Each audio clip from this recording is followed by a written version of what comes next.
In front of 49,000 screaming fans, John Lennon did something unthinkable. He stopped playing mid-song, pointed an accusatory finger directly at Paul McCartney's face, and the music died. George froze in terror.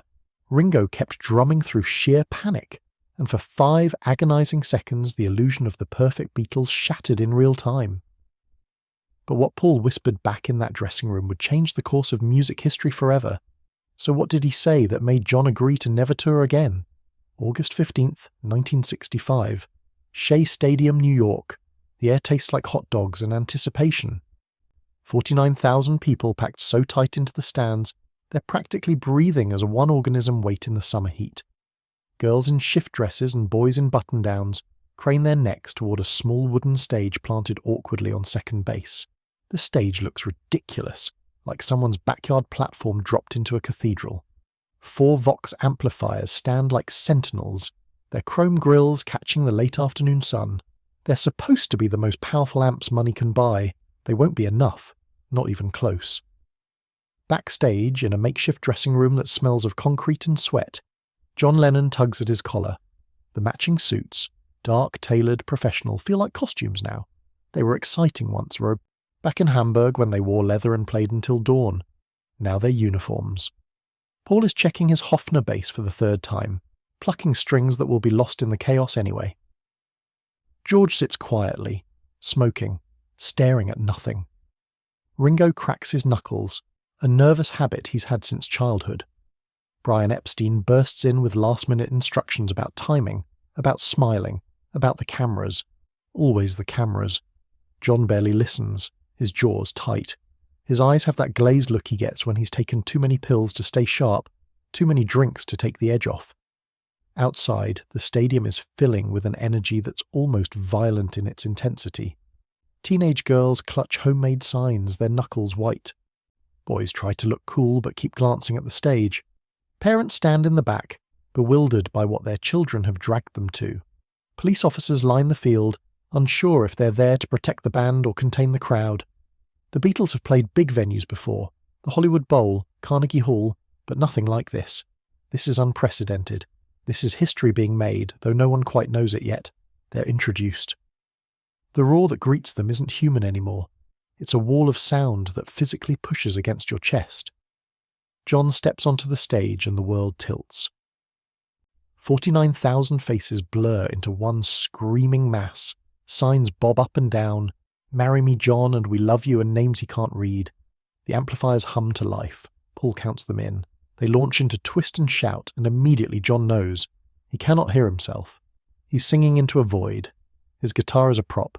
They could be playing anything, could be playing nothing, and the crowd would scream exactly the same.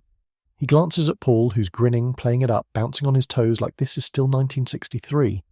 George looks miserable but focused, fingers moving automatically through chord changes burned into muscle memory. Ringo is a metronome. Keeping time for a band that's playing music only they can hear. John's throat is raw. They're 3 songs in, and he's already spent. The sun beats down, sweat drips into his eyes.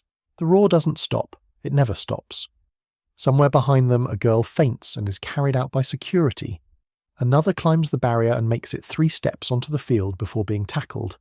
The chaos is constant, relentless, and the Beatles are the eye of the hurricane, calm, professional, withering inside. And somewhere in John's chest, beneath the pills and the performance and the smile he's plastered on his face, a fracture is beginning to open. 2 years. That's how long they've been running. Hamburg to Liverpool to London to America to everywhere, all at once, all the time. Sleep on planes, eat in cars, smile for cameras, sign autographs until your hand cramps, answer the same questions. What's your favourite colour? Do you have a girlfriend? What do you think about your hair? Never. What does the music mean? Never. Are you happy? Never anything that matters. John isn't happy. He's 24 years old and he feels ancient. His son Julian is 18 months old, and John has held him maybe a dozen times. Cynthia waits at home in Weybridge, in a house that's too big and too quiet. And when John does come home, he doesn't know what to say to her anymore. The pills help him stay awake during the day. The scotch helps him sleep at night. Sometimes he mixes them and forgets which city he's in. Yesterday was Philadelphia. Today is New York. Tomorrow is somewhere else. It all blurs together into one endless performance. The music used to matter. That's the thing that's killing him. In those basement clubs in Germany, they'd play 6-hour sets, covers and originals all bleeding together, and he'd lose himself in it. Sweat and cigarettes and raw electric energy. They were playing for people who actually listened, who danced, who cared about the songs themselves. Now they play 25 minutes and leave. The venues get bigger, the songs get shorter, and the music is drowned out entirely anyway. They're performing to screaming, not playing music. They're Beatles to now, a brand, a product, 4 interchangeable mop tops in identical dark uniforms that Brian picked out and photographers pose and magazines profile. Paul doesn't seem to mind. Or if he does, he hides it better. Paul is ambitious in a way John respects and resents in equal measure. Paul wants the perfect take, the perfect harmony, the perfect smile. Paul has started criticising John's timing, his pitch, his focus. Little comments during sound check. You were flat on that last verse. Can you hit the harmony stronger? Try to look more engaged. John wants to scream that there's no point in any of it when 49,000 people are drowning them out anyway, but he doesn't. He swallows it. He takes another pill. He tries to be professional. But tension coils tighter. During interviews, Paul does most of the talking now, charming and diplomatic, while John makes sardonic comments that Brian nervously laughs off. In the studio, Paul has opinions about everything. John's guitar tone, George's solo, Ringo's fills. He's not wrong exactly. Paul has good instincts, but there's a control to it that's suffocating, like Paul is trying to manage the Beatles into something they never agreed to become. George has started writing his own songs but can barely get them recorded. Ringo makes jokes to cut the tension, and John just watches it all happening, feeling like a passenger in his own life. On stage at Shea, halfway through I'm Down, Paul does this thing, this vocal flourish, this little showing off moment, and he's playing to the crowd like they're actually listening. He's selling it. He's being the cute Beatle, bouncing and grinning and working every angle for the cameras John knows are filming this for posterity. Paul is giving them a show, and that's exactly the problem. It's a show now. Not music, not art, just entertainment for people who'd scream just as loud if they were playing Mary Had a Little Lamb. And John's composure just shatters. It's not about the flourish. It's about everything the flourish represents. The performance, the fakery, the murder of what they used to be. The realization that they've become exactly what they swore they'd never be. Safe, sanitized, packaged for mass consumption. His hands freeze on the guitar. The song continues without him for a beat, then 2. Paul is still singing, still playing, oblivious, and John turns slowly, deliberately, and points. The breaking point comes without warning. The finger extends like an accusation, like a weapon, pointed directly at Paul's face. John's mouth is moving, but the words are swallowed by the wall of noise, by the amplifiers that can't compete with 49,000 voices. Paul sees it. Everyone sees it.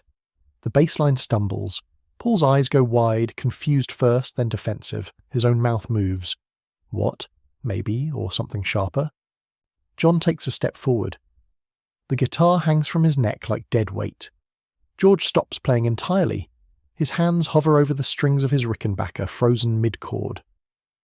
He looks from John to Paul and back again, and his face does something it never does on stage. It shows fear. Real fear. Not the playful, oh no, we forgot the lyrics fear, but the kind that comes when you realise the thing you've built your entire life around is fracturing in real time.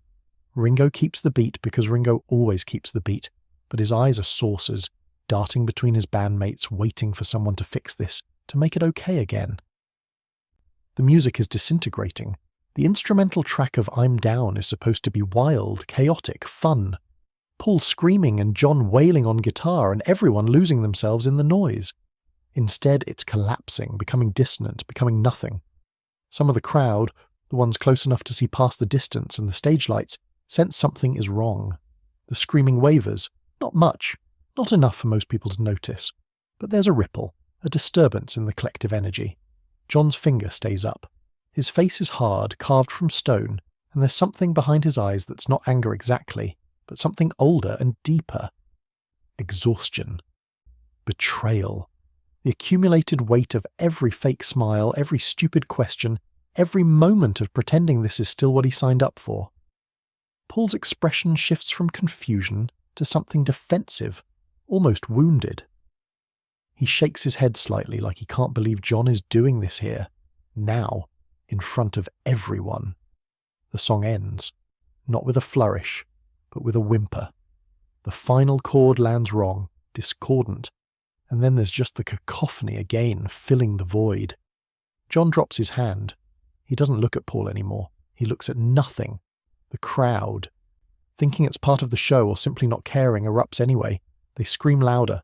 They always scream louder. The Beatles walk off stage in silence. No bows, no waves. Just four figures in their synchronized stage wear disappearing into the tunnel that leads back to the dressing room, back to reality. Security guards flank them, confused by the tension, but trained not to ask questions. A stadium official tries to intercept them. You have 3 more songs in the set, but Brian Epstein materializes, pale and shaking, and says something that makes the official back away. The dressing room door closes. The hysteria becomes muffled, distant, like it's happening to someone else. John rips off his guitar and drops it against the wall with a crash that makes everyone flinch. Paul sets his bass down carefully, deliberately, like he's trying to maintain control of something, anything. George sits. Ringo stands. No one speaks. The air is thick with everything unsaid, everything that's been building for months, maybe years. Brian starts to say something. What in God's name was that?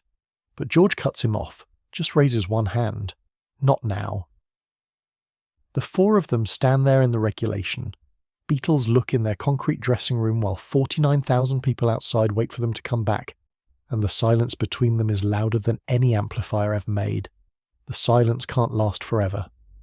Paul breaks first, not with anger, but with a quieter threat, more dangerous. His voice comes out steady, controlled. "What was that, John? What was that out there?" John doesn't answer. He's staring at the wall, jaw working, hands shaking slightly. Not from fear. From the pills wearing off, maybe, or from finally letting the mask slip. George stands up, positions himself between them, not physically blocking, but present, grounding. "Both of you, stop!"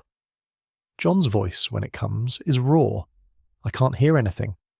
My own thoughts are drowned out. The music is gone. What's the point of any of this if no one can hear the music? Something crosses Paul's features. Recognition. Maybe guilt. But his defences are up. "So you point at me? In front of 49,000 people? You make us look like we're falling apart." John laughs, bitter and sharp. "We are falling apart, Paul. We've been falling apart. You're just too busy performing to notice." The words hang there.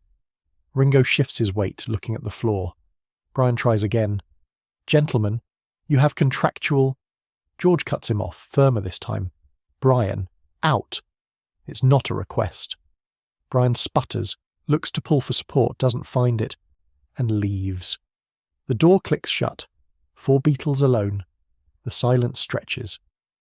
John sits down heavily on a road case, and something in his posture changes. The anger drains out of him, and what's left is just hollowed out, completely drained. He puts his head in his hands. His voice comes out muffled, smaller. "I can't keep doing this.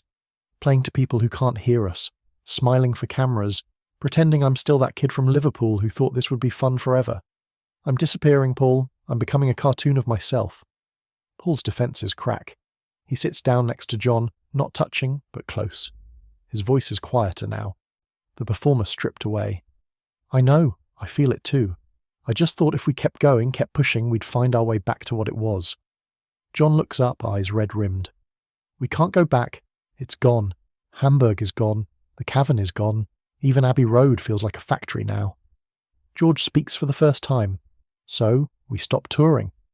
Everyone looks at him. He shrugs, lights another cigarette. "We stop touring. We focus on the studio.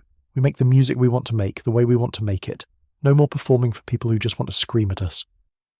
Ringo nods slowly. "I'm in. I'm bloody wrung dry from not being able to hear my own drums." Paul looks at John. Really looks at him, maybe for the first time in months. "You're serious. You'd walk away from this." John's voice is steady now, certain. "I'd walk away from the touring. Not from the band, not from the music. But I can't be a dancing monkey anymore, Paul. I need to make something real, or I'm done completely." Paul is quiet for a long moment. Then he nods, once, decisive. Okay, we tell Brian after this tour, no more live shows, we become a studio band. He extends his hand. John looks at it, then takes it. Not a handshake exactly, something more like a treaty. A recognition that they've both been drowning and maybe, just maybe, they can save each other. They return to the stage for the final songs. The crowd erupts like nothing happened because to them nothing did. But everything has changed. The Beatles play through the remaining set mechanically, professionally, and when it's over they know it's the beginning of the end of this chapter. 8 months later they'd play Candlestick Park and never tour again. The albums that followed, Rubber Soul, Revolver, Sgt. Pepper's, would redefine what popular music could be, but it started here, in a concrete dressing room at Shea Stadium with a pointed finger and 2 exhausted men admitting they couldn't keep pretending. Sometimes the only way to save something is to let it break first. Sometimes the performance has to die so the art can live.